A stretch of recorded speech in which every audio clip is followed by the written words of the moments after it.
प्रिय विद्यार्थियों, मैं दिग्विजय परिवर्धन जैविकी में ही आज का व्याख्यान अपना जो स्पर्मेटोजेनेसिस शुक्राणु जनन कर रहे थे उसमें अपन ने कहा था दो भाग होते हैं। एक भाग स्पर्मेटोगोनिया से स्पर्मेटिड का निर्माण और दूसरा भाग स्पर्मेटिड से स्पर्मेटोजोआ जिसे स्पर्मियोजेनेसिस कहते हैं। आज उस स्पर्मियोजेनेसिस के बारे में अपन चर्चा करेंगे। स्पर्मियोजेनेसिस के दौरान में यह चित्र जो आपके सामने है 9 अवस्थाओं का, ये किस प्रकार से एक गोल आकृति का जो स्पर्मेटिड होता है, जो स्पर्मेटोजेनेसिस के प्रथम भाग में निर्माण होता है, यह स्पर्मेटिड अगतिशील अगुणित हैप्लॉइड गोलाकार कोशिका होती है और यह निषेचन करने में असक्षम होता है। अब इसे आकार में परिवर्तन करना पड़ेगा इसका, और इसको कार्यशील एवं गतिशील बनाना होगा। इसलिए दूसरे भाग में शुक्राणुपूर्वी जो स्पर्मेटिड कहलाता है कि गतिशील शुक्राणु में रूपांतरण को शुक्राणु कायंत्रण स्पर्मियोजेनेसिस कहते हैं। मेरे ख्याल से ये परिभाषा सुस्पष्ट है। मोटे तौर पर जो अपने को चित्र के माध्यम से दिख रहा है कि किस प्रकार से गोल आकृति का जो स्पर्मेटिड है ए डायग्राम में, और आई के अंदर जिसमें देखते हैं अपन कि उसकी आकृति में परिवर्तन हुआ है, उसमें कई सारे चेंजेस हुए हैं। उन चेंजेस का अब अपन विस्तृत रूप से अध्ययन करेंगे। लेकिन एक जो क्रियाशील नहीं होता निषेचन के लिए, उसको क्रियाशील बनाना, एक जो अगतिशील होता है उसको गतिशील बनाना, यह स्पर्मियोजेनेसिस के दौरान में होगा। कायंत्रण, इस जो ये शुक्राणु कायंत्रण के दौरान जो परिवर्तन होते हैं उनको मोटे तौर पर अपन अगर विभाजित करें तो सबसे पहला आता है शुक्राणु के केंद्रक में परिवर्तन, न्यूक्लियस में होने वाले चेंजेस के बारे में आप स्वयं सामने देख सकते हैं कि जो इसके अंदर न्यूक्लियस होता है वो शुरू में गोलाकार का होता है। धीरे धीरे वो आकार अपना बदलेगा और ये अंडाभ यानी ओविड आकार का हो जाता है। अलग अलग जीवों में अलग प्रकार लेता है, लेकिन मनुष्यों में ये ओविड आकार का हो जाता है। और मात्र आकार में ही परिवर्तन नहीं करता है, इसमें आनुवांशिक पदार्थ के अलावा सभी पदार्थ जैसे जल है, न्यूक्लियोलस है, आरएनए है, बेसिक प्रोटीन्स हैं, उन सब को भी ये उन पदार्थों को भी बाहर निष्कासित कर देता है। इसके अंदर मात्र आनुवांशिक पदार्थ रहता है, अर्थात मात्र आनुवांशिक पदार्थ के अलावा सभी पदार्थ बाहर निष्कासित कर दिए जाते हैं।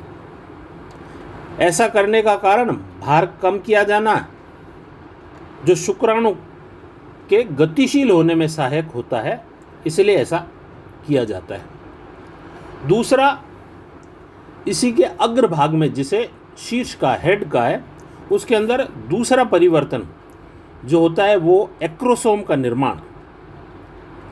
एक्रोसोम शुक्राणु के सबसे अग्रभाग में स्थित होता है और इसके पीछे केंद्रक होता है। इस एक्रोसोम का कार्य अंडे की विभिन्न झिल्लियों को भेदन करना होता है और इसका निर्माण गोल्गी कॉम्प्लेक्स, जो गोल्गी बॉडीज होती है, उन द्वारा होता है। तो सबसे पहले इस गोल्गी बॉडी की रिक्तिका, एक रिक्तिका बड़ी होती है जिसे हम एक्रोब्लास्ट कहते हैं। यह एक्रोब्लास्ट डेंस हो जाएगा और ये बनेगा प्रोएक्रोसोमल ग्रेन्यूल, और ये प्रोएक्रोसोमल ग्रेन्यूल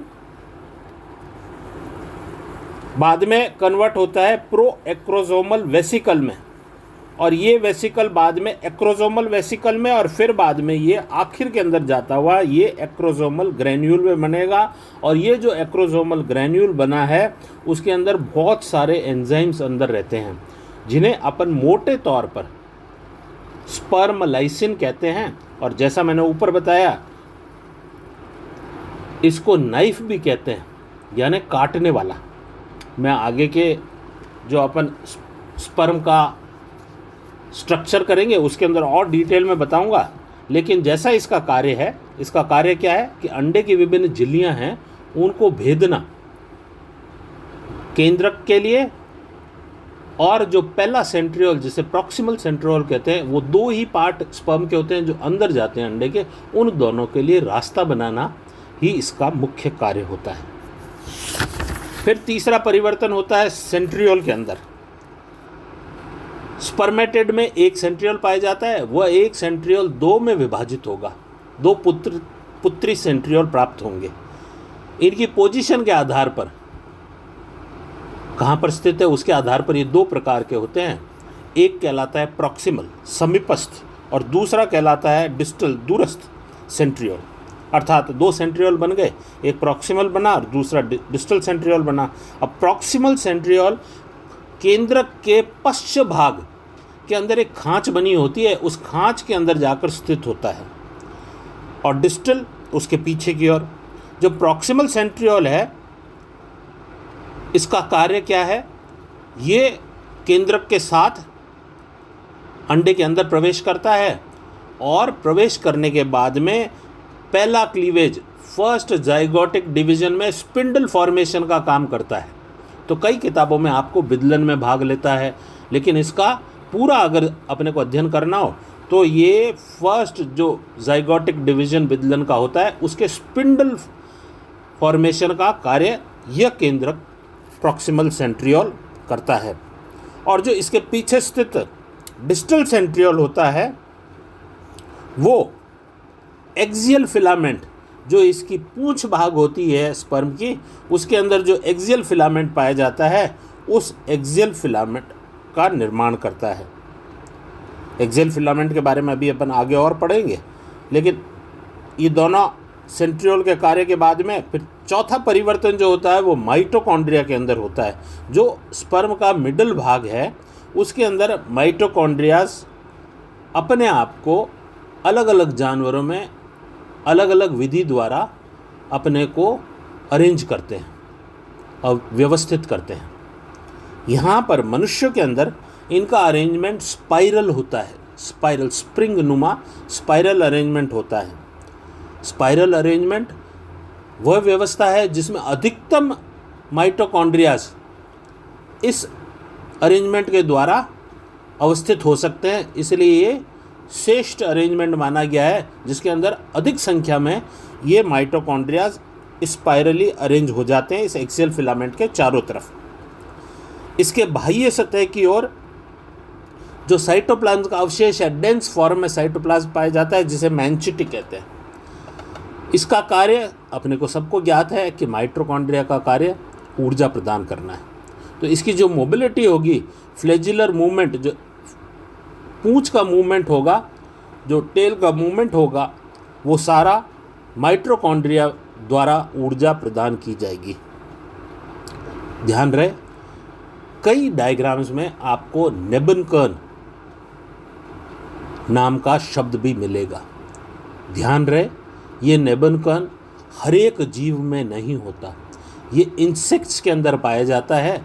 और क्योंकि अपने जितने भी परिवर्धन जैविकी के प्रयोग हैं वो ड्रोसोफिला पर सबसे अधिक हुए हैं, इसलिए ड्रोसोफिला को एक आदर्श रूप मानते हुए कई चित्रों में गलती से मानव के शुक्राणु में भी नेबनकर्न लिखा हुआ है, वो गलत है। मनुष्य के अंदर नेबनकर्न नहीं पाया जाता, नेबनकर्न मात्र इंसेक्ट्स के अंदर मिलता है। तो इसलिए यह कई किताबों में आपको गलती दिखे तो उसे आप ठीक कर लें। फिर आता है फॉर्मेशन ऑफ टेल, पूंछ का निर्माण। पूंछ के निर्माण के अंदर, जैसा मैंने पूर्व में कहा कि जो डिस्टल सेंट्रियोल, जो दूरस्थ सेंट्रियोल है, उसके द्वारा ये एक्सियल फिलामेंट का निर्माण होता है जो अंतिम भाग तक चलता है। और इसके अंदर 9+2 की व्यवस्था होती है। 2 सेंट्रल ट्यूब्यूल होंगे और 9 इसके परिधि पर पेरिफेरल ट्यूब्यूल्स पाए जाते हैं। यह शुक्राणु को गति प्रदान करता है, जिसके कारण वह अंडे तक पहुंचकर उसे निषेचित करने की क्षमता प्राप्त करता है। आखिर के अंदर एक टर्म आता है ग्लाइकोकैलिक्स। ग्लाइकोकैलिक्स शुक्राणु के ऊपर म्यूकोपॉलीसेक्राइड्स का एक आवरण होता है।